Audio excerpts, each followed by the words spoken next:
Last recording, there was a small problem with my microphone. I set up the audio wrong, so the game audio was louder than the microphone. Now, today I'll be messing around with my drop pods, specifically explaining their weaknesses and showing you what would happen, show how those weaknesses affect it. First off, the pods are two different lengths and two different weights. This one is longer. By the way, these back pods are just a simple thruster pack with reactors on it. Not hooked up to the system at all. These are just meant to be move around in space type of deal. And the pods itself. This one, I believe is the hell was that? This one is 1 block longer. That one has 1 block separating the cockpit from the landing gear. This one has 2. But the cockpit also has the same placement on both of them. As you can see, the back part is each one has 5 reactors. One connected to a cargo container that's right there. Okay, yeah, I can't really get it without breaking the ship apart.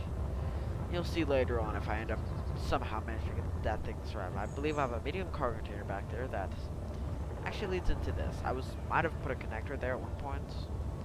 Also, the Mark II also has let's start from the bottom up. The landing gears are 2 different things.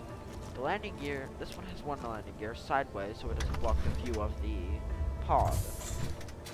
Which is though it's kind of awkward and honestly doesn't do nearly as good as this one right here. Though it does clutter up the site a bit more. As you can see, this one's actually pretty solid. This is probably gonna be a 2-part episode because I'm using Bandicam, quite obvious because of the Bandicam symbol on the top. But see, this one has 2 landing gears and it's more incorporated into the frame, unlike this one which looks to be strapped on. Now let's go up here to the thrusters specifically. This one has the thrusters more built into the hull.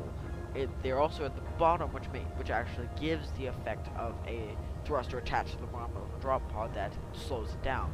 This one, on the other hand, has them further back, and the dampening actually happens inside the hull and doesn't help much, and is not as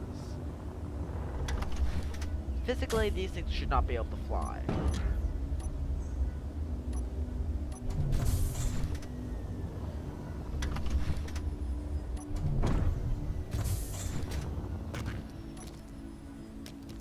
See how, yeah, and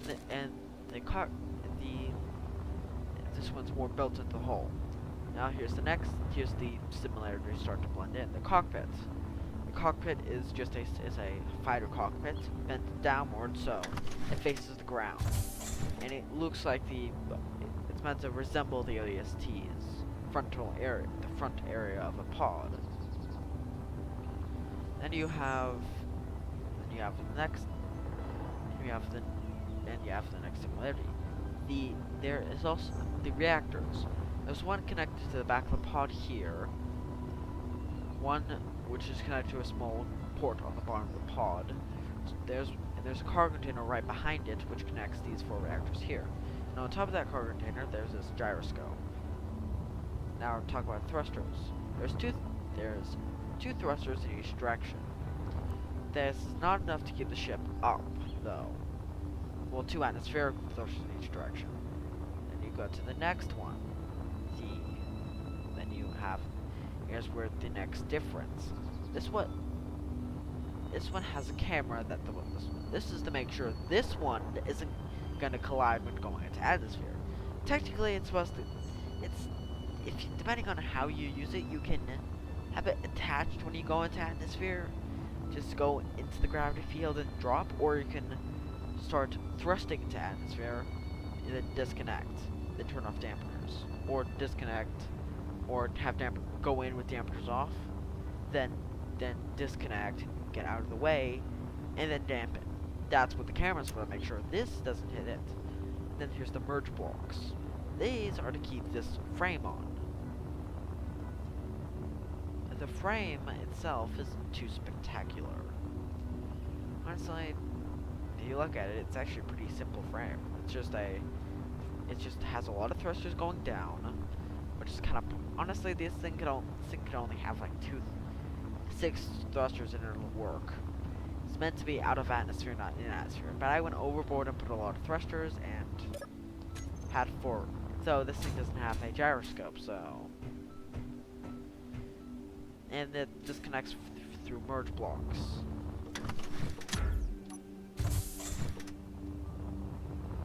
Same with this one, though. So the frame, that's the simulators, differences in the two. Now let's go for structural. Now instead of just naming the simple differences in the simulators with the overall structure, let's go into the hardware and what would happen if this happened. Both of these have the problem of the cockpit is too vulnerable. Not its placement, and for some reason, whenever it gets hit, whenever this thing gets hit, the cockpit goes out. If you crash into the ground, not at top speed, like. Okay, I'm going to show you an example right now.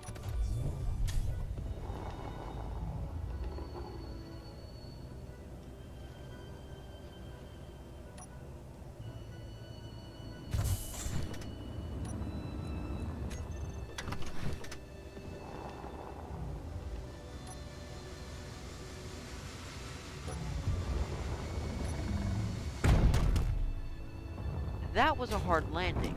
Yes, it did destroy a lot of the pod. Yes. Yes, that would have. But see, instead of the armor taking the damage, it's obvious. Some of the armor did take. Some of it got obliterated. This was a bad example.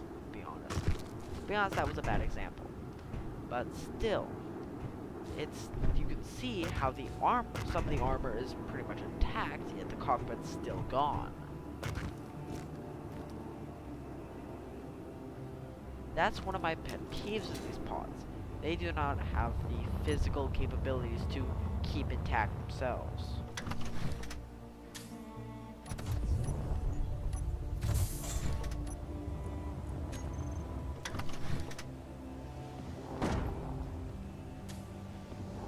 You can see the power problem firsthand here, see?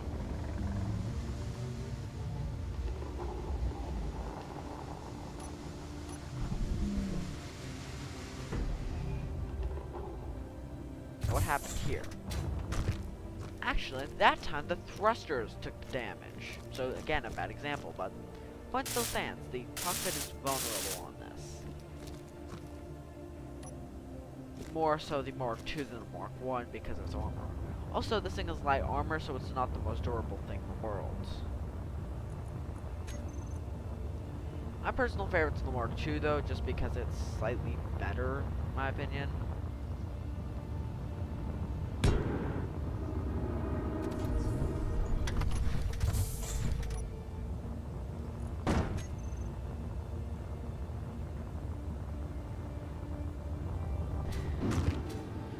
These are not my Tinsty Island. Oh, well, I've got to sign out for this recording because it's actually going to go overboard. So this is Buster Rules signing out.